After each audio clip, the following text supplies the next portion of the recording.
Mga kapuso, No to PUV Phase Out Coalition Panay nagapatigayon sang hublag protesta agudi panawagan ang pagpamatok sa PUV Modernization Program. Apang LTFRB 6 nagpahayag nga wala na sang extension sa deadline sa pagpakonsolidate nga tubtob na lang sa Disyembre 31.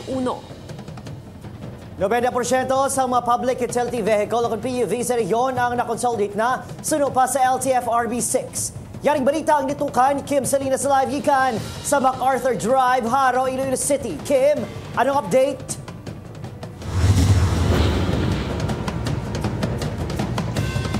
Jert, Kate, Adrian, pagbasura sa pag-phase out sang traditional jeepneys kag compulsory consolidation sang PUV ang pila sa mga singgitan sa mga naghublag protesta subong adlaw malapit sa opisina sang LTFRB 6.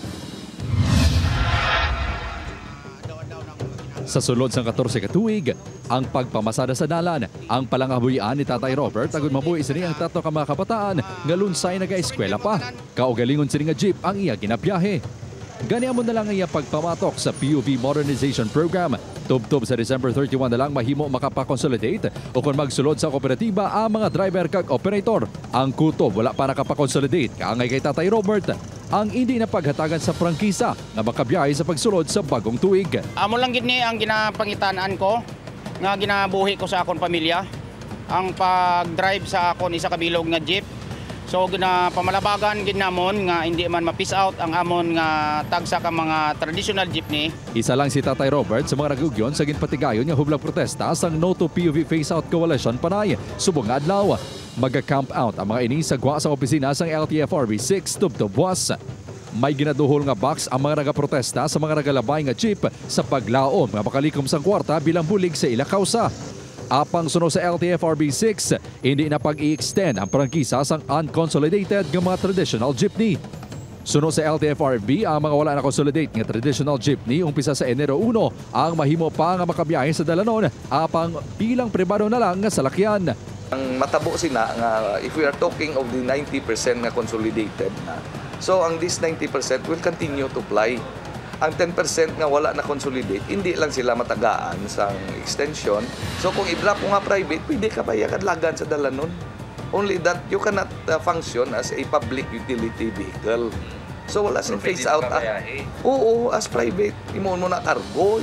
Sa datos ng LTFRB 6, 90% sa mga PUV sa rehiyon ang na-consolidate na. Sa Iloilo City, 400 pa ka mga PUV ang wala pa na-consolidate, samtang may 2,000 na ang consolidated. Samtang 20% lang ang nakapakonsolidate sa Bacolod City. 20% lang ang ilang nakakonsolidate. On the other hand, ang 20% ngayon na totals to more or less 500. Apisar sini, nagpasalig si Altura nga bastante ang units nga magabiyahe sa Bacolod City. Ngayara sa Grabanta, 600 ka modernized jeepneys. Jert, kadungan sang hublag protesta, masobra sin ka mga driver kag operator sang progresibo nga grupo ang nagpitigayon man sang transport strike subong nga adlaw. Apang talalupang doon nga nanginormal man ang biyahe kag hindi apektado ang pampubliko nga transportasyon sa rehiyon. Jert?